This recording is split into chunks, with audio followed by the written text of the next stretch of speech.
does Martoma have a case? In a word, no. If you talk to legal observers, they say that it's a long shot. Motion is the version of a Hail Mary pass. An appeal, though, very different issue.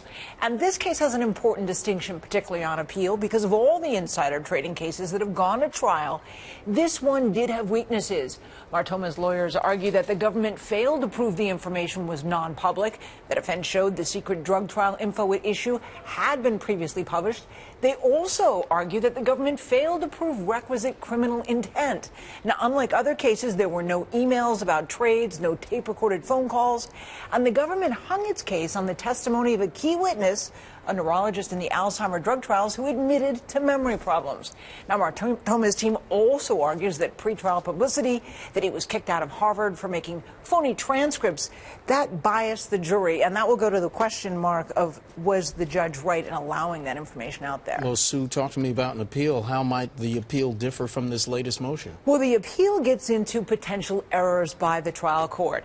And former prosecutor Randy Zellin tells me that given the highly technical nature of insider trading, it is hard to prove. There are many who would like to see this appeal addressed. He says, quote, the question of whether the trades were the direct result of the information is a great appellate issue. Even if Martoma passed along inside information, if the trade had nothing to do with the information and was not based on the information, then it is not a crime. Again, insider trading is technically difficult to prove, but can result in hard time. Raj Rajaratnam is serving 11 years in prison. That's one of the longest prison sentences out there for this crime. Martoma faces 20 years. Many people think he'll get less, but his sentencing hearing is set for June 10th.